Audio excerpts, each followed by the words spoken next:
Hi, welcome back. I want to just dedicate a few interesting news paving within the real world assets tokenization space, which I think you ought to know about because this just sets even more bullish sentiment on the ever growing industry, which is real world assets tokenization, which sits on and rely on blockchain technology underneath. Now, let's go through a handful of these interesting news. So we've got tokenized gold that says here surging above $2 billion market cap as tariff fears spark safe haven trade. It justifies this when it says, amid rising geopolitical tensions and the growing real-world asset trend, tokenized gold is emerging as a favored safe haven play among crypto native investors. Which is interesting because, as with many tokenized funds, tokenized commodities, this is a growing thing that we are seeing, right? So when we see precious metals, you've got gold here, you've got silver, you've got copper, and you've got other rare earth that can be commoditized and even tokenized. Those can be also tapped into within the real world assets tokenization space because it has that monetary value attached. Now, I wouldn't use, as I've mentioned extensively throughout all of my videos, this is all the more reason why you ought to subscribe to learn more. For me, there's one thing is a utility value, which are these type of commodities that can be produced at whim, right? You can unearth gold, soya beans, coffee beans. You can commoditize that and create digital representation so you can enable commodities trading on the blockchain. But it still remains for me as a utility type token. It's not a store of value token, which is for me ultimately is Bitcoin because it has that scarcity factor of Bitcoin. There's only ever going to be 21 million coins in existence, whereas with gold, precious metals, fiat, they can be produced at whim, right? By the elite, by the collective, by the diggers, by the oil rigs when they unearth oil from their wells. Those can be created through technology at their whim, and that's fine. But as long as you don't confuse that as a store of value, which is Bitcoin. But nevertheless, this is an interesting trend that we are seeing to see tokenized precious metals like gold being the top one in the list being tokenized on the blockchain. So very interesting. And it makes total sense why you want to do that because of the geopolitical tensions. It could be through tariffs that we are seeing imposed by Trump and his administration team. By creating tokenized assets, they'll be immune to any sort of tariffs, to any policy decisions from any government regime.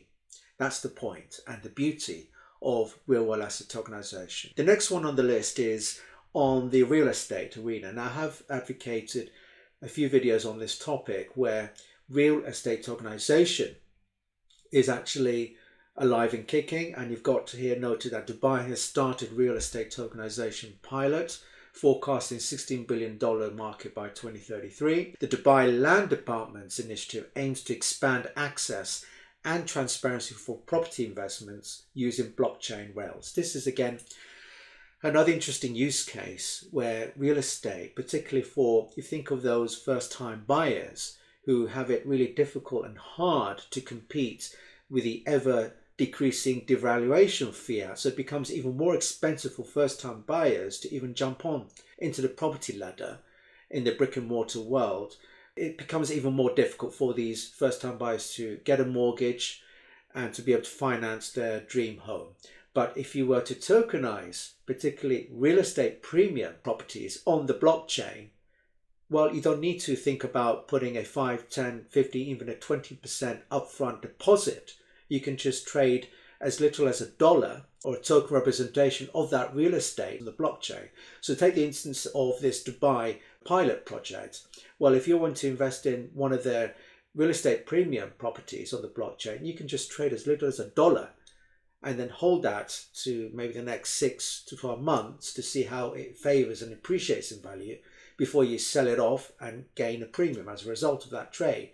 For me, that makes sense because it's more of a high liquid type trading operation, and that you can speculate because at the end of the day, you want to trade on the most liquid assets there are. And by converting what used to be illiquid, which was real estate because of the lengthy process involved, the due diligence involved to procure a real estate property out there, well, by making it more liquid onto the blockchain, the trading experience will become more seamless, becomes more fluid, becomes much more easy and accessible for any type of trader or investor. So another interesting use case to feast your eyes on. The next one on the list is tokenized treasuries, where it says it hits record of $4.2 billion market cap as crypto correction fuels. This makes total sense because, again, in the videos I've explained in my channel, there's a lot of governments having a difficulty times to make their traditional issued bonds more attractive to the bond investors because of the low rate of return involved. Well, if you were to tokenize those government issued bonds on the blockchain, and if you bolt on the, let's give an example, a Bitcoin component, well, it becomes a win-win situation for the government issuer of those tokenized bonds, where they'll be able to continue to pay off the original interest payment upon the maturity of those bonds to their investors. But if you were to add on the Bitcoin component, where upon maturity, when you sell the bonds and have to pay back the principal amount and the interest rate to the investors, you'll be able to get the market value of the Bitcoin component at that moment in time and cash in the difference.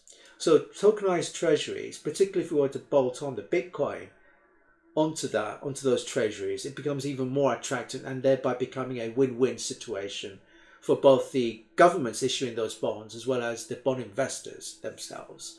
And this is becoming, more mainstream, and it makes total sense. As you can see here, Ondo Finance, again, is one of the leaders in issuing tokenized treasuries on its blockchain. Again, another perfect use case to watch and feed your eyes on in terms of real world assets tokenization representatives of tokenized treasuries. Interesting.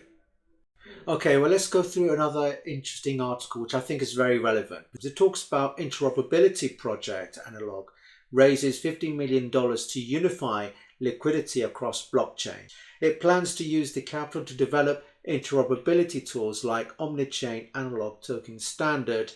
I mean, this is very interesting because creating this Omnichain token standard will help resolve the issue around blockchain in general. Why? Because as we're seeing, the use cases on real world asset tokenization, at the moment, they're run in siloed independent blockchains, and it's wholly inefficient, right? As you can see. What we would like to see in practice is having an Omnichain, a kind of a bridging system that enables that interoperability amongst these various blockchain systems and use cases in real world asset tokenization, such that it can provide more liquidity, more accessibility for investors to be able to pick and choose which use cases under this bridging system in order to participate and invest. Now, this is an important milestone to achieve in order to make it more mainstream, to make it even more accessible, and like I said, to draw in more capital inflows into the real world asset tokenization through this bridging, what they call here this Omnichain analog token standard. And I'd see it as rather unique because it would certainly break down the barriers of communication amongst the various blockchain systems out there, like I say, each of which providing their own use case, their own value add. So what we want to do is to bridge them all together. Rather interesting, and I would see this as a rather unique offering and investment opportunity. This is going to become more prevalent in the days, weeks, and years to come. Let's move on to another example where real world asset tokenization is picking momentum, is picking up speed. And as you can see here, is from the China's CPIC rolls out $100 million of tokenized fund with hash key as RWA trend expands now into Asia. It goes on to say that asset tokenization is a red hot sector in crypto as asset managers around the globe are increasingly turning their eyes onto leveraging blockchain rails for traditional instruments like bonds and funds. So as we mentioned in other articles, there's other regions around the world that is catching up this RWA train that is running at the moment. So in the case of China and Asia, well, this is inevitable. So I want to turn your eyes into the potential of real world asset tokenization through these estimates and key industry players. So it goes on to say that Ripple Boston Consulting Group project estimates almost $19 trillion worth of tokenized asset market by 2033. Tokenization of assets could save significant costs for asset managers and issuers, driving broad adoption, the report noted. Market of tokenized assets, including stablecoins, is projected to reach almost $19 trillion by 2033, according to Ripple and Boston Consulting Group. The report highlighted tokenization of money markets, private credit, even carbon emissions as use case offerings, operational efficiencies. Unclear regulations, lack of standardization, and market fragmentation are among barriers for broad adoption, the report said. Now, this makes sense because there's always been that kind of hurdle to overcome, which is the regulatory unclarity around blockchain, around crypto, real-world asset tokenization at large. If the various jurisdictions were to take this highly innovative, high-graded sector growth, which is crypto and real-world asset tokenization, seriously, they need to provide that regulatory framework clarity for the fintechs, for the investors to draw their wealth, their capital, and even their talent into those countries who like to spearhead and set themselves as that crypto capital of the world or crypto capital of the region. Now, you've got the President Trump trying to position the US as the leader of the crypto of the world, but we are seeing other regional hubs being sprouted out. We've got the Middle East, you've got Dubai, where I've actually shared a video on announcement of their ambitions in the region to become the regional hub of crypto and even AI. We just heard other news of other regions of the world catching up and aspire themselves on that same ambition. So in order to knock down this barrier of uncertainty, the governments will have no choice but to establish regulatory framework clarity to draw in, like I said, that capital, those fintechs who will be ultimately responsible for implementing and making this happen in practice. So this is good news, but you need to resolve this regulatory burden at the moment, which is in the process of being resolved. Another estimate from Deloitte in this case, where they said that global tokenized real estate market could explode to $4 trillion by 2035. Interesting. And there's another interesting summit on blockchain, global innovation for blockchain, AI and sustainable investing. Changing risk appetite, investor sentiment over the past several months have highlighted the need for alternative investments, while traditional investors look for more consistent yield among volatility, and companies look to expand their business ventures with more efficient financing operations. Real-world asset tokenization has indeed established itself as the new opportunity to grow. So it just comes to show that I can't stress myself enough that real-world asset tokenization is going to be that multi-trillion-dollar industry by 2030, 2033, 34, whatever you want. It doesn't really matter. It's inevitable that real-world asset tokenization, together with blockchain underneath, is here to stay and is gaining that momentum with assetizing or digitizing everything that you can think of that has that monetary value in the analog world onto the blockchain.